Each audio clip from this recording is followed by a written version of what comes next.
Welcome to my channel KM Chemistry Concept. Today's topic will be concentration terms.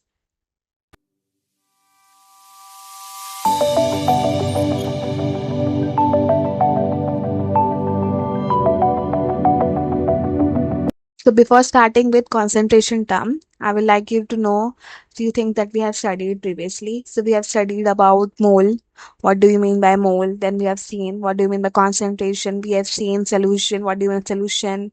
What a solution consists of solute and solvent. So we're going to further with the topic. We're going to discuss how many concentration terms are there, and we're going to study in detail about all those topics.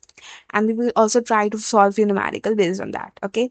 So before starting concentration term, I would like you to know that concentration term consists of few groups that we have classified those term into some groups.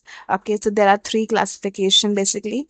Okay, so the first classification is percentage. Okay, so percentage basically it means that all the concentration term that we are using they are some kind of percentage. So the first one is percentage volume by volume. The second will be percentage weight by weight. Then third will be percentage weight by volume. Okay. Second classification will be based on mass. Okay. It means that all the concentration related are dependent on mass or they are mass related. So the first we're going to see will be molality. Okay. Then second will be mole fraction. Okay. These two are important. And other than that, there are few terms like ppb, parts per billion. Then there are also term like ppm, parts per million. So what it is, we're going to see it also. Now the third classification is volume. Okay, so volume, if volume based, what are concentration term? The first state is molarity. Okay, so molarity is very common and mostly almost all students heard of it. Okay, so molarity, first one is molarity, second is normality, and your last will be formality. Okay, so among all these are all the concentration term that you should know. Okay, depending upon your syllabus, whichever you want to understand, you can understand. Okay, so before starting with all those topic, I will like to do which is are the important ones. So molality is important. Okay, molality, mole fraction. Okay, so mole fraction is very important for solution chapter. Okay, then molality is very commonly used. It is very commonly used for higher studies. Okay, so for BSc. Okay, so whenever we want to do practicals and all, okay, so practical basically we use molarity commonly. Okay, normality or for normality are generally used for NEET and JEE. Basically NEET and JEE के जो students होते हैं उनको बहुत सारे question आते हैं normality cases पे, ठीक है। और बाकी सब इतना इंपॉर्टेंट है नहीं, बट फिर भी आपको कभी कभी पीपीबी पीपीएम का मतलब मालूम बनाना चाहिए कि एक्चुअली में ये होता क्या है, तो हम वो देखेंगे, ठीक है। सो आई होप सबको क्लियर हो गया हो कितने कितने टाइप्स रहेंगे, ठीक है। अब इसमें बात एक जो इम्पोर्टेंट बात है याद रखने की बात है कि यहाँ पे दो बदीसू क्लासिफिकेशन, फर्स्ट क्लासिफिकेशन किस पे है, मास रिलेटेड है, और सेकंड क्लासिफिकेशन इस पे है वॉल्यूम रिलेटेड है। Okay, temperature independent. What is the reason? Mass कभी चेंज नहीं होता है, आप टेम्परेचर कितना भी इंक्रीज कर दो, मास हमेशा क्या रहेगा, कांस्टेंट रहने वाला है, ठीक है। इस वजह से क्या होता है, इन सब की वैल्यूज क्या होती है, चेंज नहीं होती है। मतलब आपने अगर कोई वैल्यू निकाली है तो ये क्या रहेगी, कांस्टेंट रहती है। बट जो वॉल्यूम बेस्ड होते हैं, वॉल्यूम क्या होता है, टेम्परेचर डिपेंडेंट होता है, राइट। इसका मतलब है कि टेम्परेचर इंक्रीज डिक्रीज करने की वजह से वॉल्यूम क्या हो सकता है, चेंज हो सकता है। तो जो मोलारिटी की वैल्यू, अगर मैंने मान लो कि 1 मोलर सोल्यूशन बनाया है, ठीक है, 1 मोलर मतलब 1 मोलर बेसिक मोलारिटी फॉर्मूला मैंने सोल्यूशन बनाया है, तो जो 1 मोलर अगर मैंने आज बनाया है और कल टेम्परेचर इंक्रीज हो जाए, तो हो सकता है कि 1 मोलर ना रहे, क्या हो जाए, कुछ और इसकी वैल्यू बन जाए, ठीक है। तो ये जो चीज़ें थोड़ी बहुत इंपॉर्टेंट है, तो ये मास और वॉल्यूम में यही फर्क रहता है, जो मास के जितने भी क्वांटिटीज हैं ये टेम्परेचर इंडिपेंडेंट रहते हैं, जो भी वॉल्यूम बेस्ड होते हैं वो क्या टेम्परेचर डिपेंडेंट रहते हैं, उनकी वैल्यूज क्या हो सकती हैं, चेंज हो सकती है। Okay, so before starting with these topics, we're going to first get बहुत जल्दी देख लेंगे कि हमारा परसेंटेज बेस क्या होते हैं। Okay, so we'll start with the first topic, that is percentage base. Okay, then the first one was percentage volume by volume. Okay, और इसमें आपको ये चीज़ याद रखनी है, जो न्यूमरेटर में रहेगा वो मुझे किसके लिए रहेगा, सल्यूट के लिए, और जो डिनोमिनेटर में रहेगा वो किसके लिए रहेगा, सोल्यूशन के लिए। ठीक है, जिसमें नहीं रहेगा वो पहले डिस्कस कर लिया जाएगा। ठीक है, ओके। अभी सल्यूट सोल्यूशन क्यों लिखा है, क्योंकि आपने कॉन्सेंट्रेशन का डेफिनेशन पढ़ा है, राइट। लास्ट में कॉन्सेंट्रेशन क्या होता है, solute amount of solute in volume of solution, right. एक वॉल्यूम ऑफ सोल्यूशन में कितना सल्यूट प्रेजेंट है वो क्या होता है, कॉन्सेंट्रेशन बताता है। जो आपका सल्यूट है वो हमेशा क्या रहेगा, न्यूमरेटर में, सोल्यूशन क्या रहेगा, डिनोमिनेटर में। ठीक है, अब इसको समझते हैं कि इसका फॉर्मूला कैसा हो सकता है। तो फॉर्मूला क्या हो जाएगा, सिंस ये परसेंटेज वॉल्यूम है, तो percentage volume by volume will be equals to volume of solute divided by volume of solution. Okay, अब परसेंटेज जो आप क्या करेंगे, 100 से मल्टीप्लाई करेंगे। ठीक है, ये आपका क्या हो जाएगा, फॉर्मूला हो जाएगा, सिंपल है। वॉल्यूम बाय वॉल्यूम है तो मतलब क्या होगा, ऊपर भी वॉल्यूम होगा, नीचे भी क्या होगा, वॉल्यूम होगा। अब इसका एग्जाम्पल देखते हैं, एग्जाम्पल क्या हो सकता है। अगर फॉर एग्जाम्पल मैंने आपको मेंशन किया 10% methanol, methanol bye volume. Okay, ये अगर ऐसे लिख किया है इसका मतलब क्या है, 10% मतलब क्या है, 10 ml। ठीक है, 10 ml या लीटर, कुछ भी हो सकता है। ठीक है, metre cube, decimetre cube, it can be anything. Okay, so it will be 10 ml methanol in 100 ml of solution। Okay, इसका मतलब ये हो जाएगा, बेसिकली 100 ml या 100 लीटर या 100 dm क्यूब, 100 सेंटीमीटर क्यूब में कितना, बस कितना ml, क्या कितना ml या फिर कितना लीटर जो है ना आपका वॉल्यूम बेस्ड, कितना आपका सॉल्यूट प्रेजेंट हो जाएगा। एक जनरल वे में क्या हम लिख सकते हैं, जनरल वे में वॉल्यूम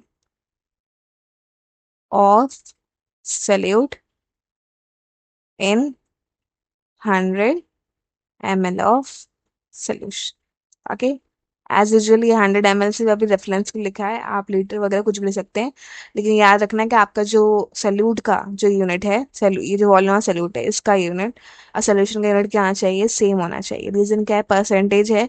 परसेंटेज क्या होती है, एक यूनिटलेस क्वांटिटी होती है, तो आपका दोनों भी यूनिट क्या सेम आना चाहिए, तभी क्या हो जाएगा, कैंसिल हो जाएगा। ठीक है, ओके। अब हम नेक्स्ट देखते हैं, नेक्स्ट आपका रहेगा, it will B, next is percentage weight by weight. So second topic will be percentage weight by weight. So it will be equals to, same ऊपर वाला क्या है, रूट रहेगा, नीचे वाला क्या रहेगा, सोल्यूशन। तो it will B weight of solute divided by weight of solution into 100। This will be your weight by weight. अगर हम एग्जाम्पल देखना चाहें तो एग्जाम्पल के लिए हम क्या लिख सकते हैं, एग्जाम्पल क्या हो जाएगा,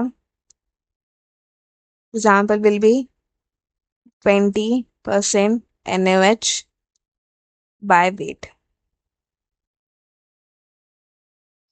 इसका मतलब क्या है, 20 ग्राम NaOH in 100 gram of solution. ठीक है, एज सिंपल एज दैट। ठीक है, जनरल हम क्या बोल सकते हैं, amount of salute present in 100 gram of solution. ठीक है, अब हमारा नेक्स्ट देखते हैं, नेक्स्ट थर्ड वाला है हमारा percentage based, that is percentage weight by volume. Okay, as simple है, ये ऊपर वाला किसके लिए रहेगा, सल्यूट के लिए, और नीचे वाला किसके लिए रहेगा, सोल्यूशन के लिए, राइट। सो हम स्टार्ट करते हैं। So percentage weight by volume will be equals to weight of solute divided by volume of solution, okay, into 100। ठीक है, सेम ऐसे एग्जाम्पल के देख सकते हैं हम लोग, it will be 10 gram NaOH in 100 ml of solution. ठीक है, ये एग्जाम्पल हो सकता है।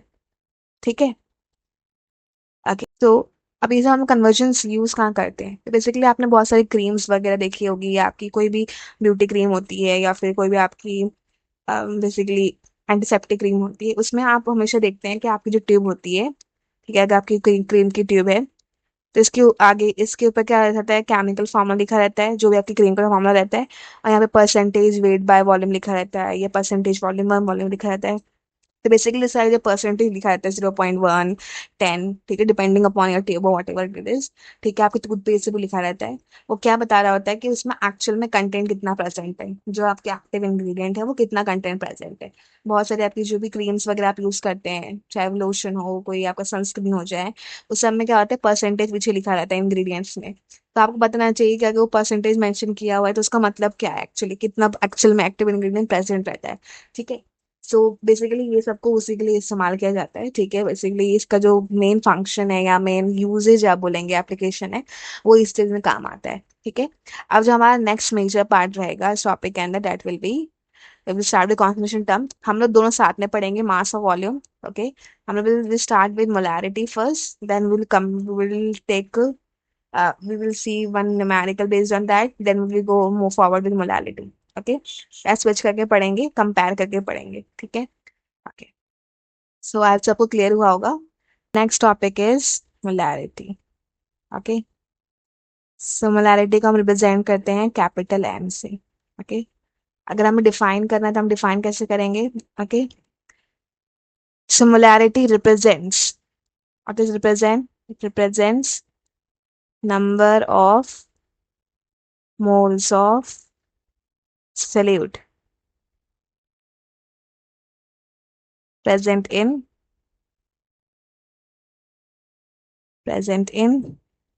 1 liter of solution, 1 liter of solution। Similarity क्या बताता है कि आपका सल्यूट कितना प्रेजेंट है मोल में इन 1 liter ऑफ सोल्यूशन, ठीक है। अगर हम इसका फॉर्मूला लिखना है तो हम फॉर्मूला कैसे लिखेंगे, okay. Similarity will be equals to,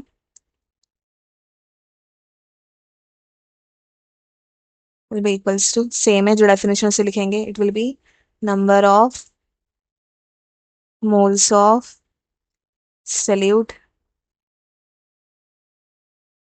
divided by volume of solution, okay.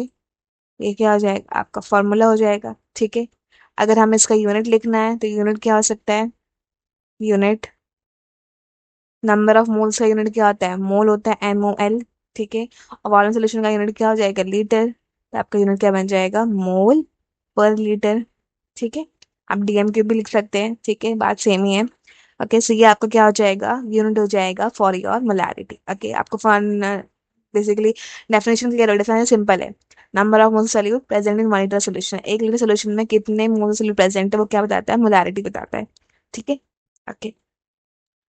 अब फॉर एग्जाम्पल आपको अगर नंबर ऑफ मोल्स कैलकुलेट करना है तो नंबर ऑफ में कैसे कैलकुलेट कर सकते हैं, नंबर ऑफ मोल्स अगर आपको कैलकुलेट करना है तो आप नंबर ऑफ मोल्स कैसे कैलकुलेट करेंगे, सिंपल है। नंबर ऑफ मोल्स क्या होता है, number of moles of solute अगर हमें कैलकुलेट करना है तो हम कैसे कैलकुलेट कर सकते हैं, नंबर ऑफ मोल्स सॉल्यूट क्या होता है, it is mass upon molar mass, क्या आता है, mass upon molar mass, okay.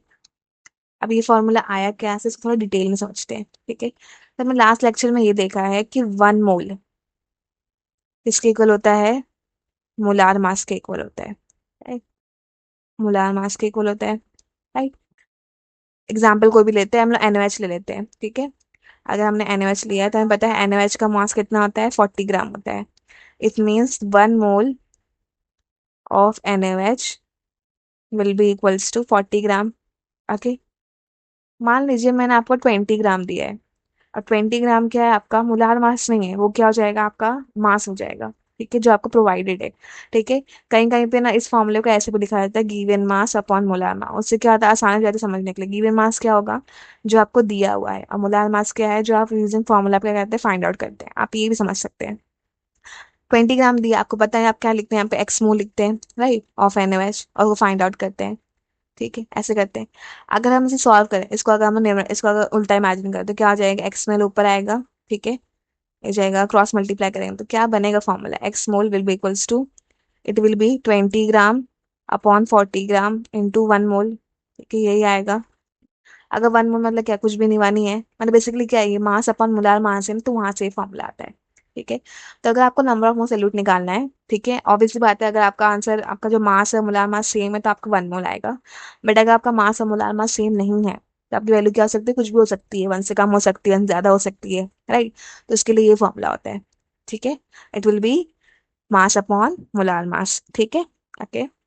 हम लोग चाहें तो इसको ऐसे लिख सकते हैं, we write as small m divided by, ऐसे आप मेंशन कर सकते हैं, just for you to make it easier. Okay, see आपका क्या हो जाएगा, फॉर्मूला हो जाएगा मोलारिटी का। Okay, now based on this particular topic we going to see one numerical. Okay, and will try to figure out, हम लोग एक न्यूमेरिकल सॉल्व करेंगे इस क्वेश्चन बेसिस पे। Let's see that. सो हम न्यूमेरिकल देख लेते हैं मोलारिटी टॉपिक पे। तो क्वेश्चन दिया हुआ है, the molarity of a solution prepared by dissolving 6.3 gram of oxalic acid, oxalic acid का फॉर्मूला भी दिया हुआ है, इन 250 ml ऑफ वाटर इन मोल पर litre, okay, is x into 10⁻²। The value of x is, मतलब बेसिकली हमारा जो भी आंसर आएगा वो x⁻² के फॉर्म में, हमें हमें जो भी आंसर आएगा उसे x इंटू 10⁻² से इक्वेट करना है, हमें x का आंसर निकालना है। ठीक है, आपको गिवन में क्या दिया हुआ है, हाइड्रोजन, कार्बन, ऑक्सीजन क्या दिया हुआ है, एटॉमिक मास दिया हुआ है। सबसे पहले क्या करेंगे, हमें क्या क्वेश्चन में दिया हुआ है, हमें क्या दिया हुआ है, 6.3 ग्राम दिया है। ये क्या होगा, आपका गिवन मास होगा, जब क्वेश्चन मेंशन है तो हम क्या बोलेंगे, गिवन मास बोलेंगे। 250 ml ऑफ वाटर दिया हुआ है, ठीक है, मतलब बेसिकली 250 ml वाटर डाल के आपने सोल्यूशन में पैक। तो सर आप क्या करेंगे, आप गिवन लिखेंगे, तो आपको क्या क्या मेंशन है, आपको मास मेंशन है। ठीक है, मास कितना है आपका, 6.3 ग्राम। ठीक है, ऑक्सैलिक एसिड, हम क्या निकालेंगे, मोलार मास निकालेंगे। मोलार मास को निकालने में कैसे, हमें क्या निकालना है, नंबर ऑफ मोल्स सॉल्यूट निकालना है मोलारिटी के फॉर्मूले के हिसाब से। तो मोलार मास क्या हो जाएगा, आपका जो फॉर्मूला दिया है, इट इज H2C2O4.2H2। ठीक है, अब देखिए अगर ऐसा फॉर्मूला दिया हुआ है तो आप पहले ट्राई किया करिए कि आप ना सारे एटम्स को बराबर लिखिए। तो यहाँ पे कितने हाइड्रोजन, यहाँ पे 2 हैं प्लस 4 हाइड्रोजन एक्स्ट्रा, तो कितने हो जाएंगे, 6 हाइड्रोजन। तो बेसिकली ऐसा कुछ फॉर्मूला है, H6 है, C2 है, और O कितना है, 4, और यहाँ पे कितना ऑक्सीजन प्रेजेंट है, +2, तो हो जाएगा 6। ऐसा कुछ फॉर्मूला है। तो लिखेंगे कि ऑक्सीजन प्रेजेंट है 6, मोलार मास कितना, एटॉमिक मास क्या होता है हाइड्रोजन का, 1, प्लस कितने कार्बन प्रेजेंट है, 2, उसका मोलार मास कितना होता है, 12, कितना ऑक्सीजन प्रेजेंट है, 6, उसका मोलार मास क्या होता है, 16। अगर आपसे सॉल्व करें तो इसका आंसर आ जाएगा 126। ओके, मोलार मास का यूनिट क्या होता है, ग्राम पर मोल। ओके, बस अब हम क्या निकालेंगे, number of moles of oxalic acid के, बिकॉज क्या है, ऑक्सैलिक एसिड आपका क्या है, सल्यूट है। ठीक है, अब ये अगर सल्यूट और सॉल्वेंट आइडेंटिफाई करना तो कोई प्रॉब्लम नहीं होगी, राइट। 6.3 ग्राम और 250 ml है, 6.3 ग्राम बहुत लेस है, तो वो क्या होगा, आपका सल्यूट हो जाएगा। ठीक है, और जनरली आपको सल्यूट का ये इन्फॉर्मेशन दी रहती है। ठीक है, तो it will B 6.3 gram divided by 126 ग्राम पर मोल। ठीक है, तो ग्राम से ग्राम कैंसिल हो जाएगा, मोल डिनोमिनेटर में, तो क्या हो जाएगा, न्यूमरेटर में आ जाएगा।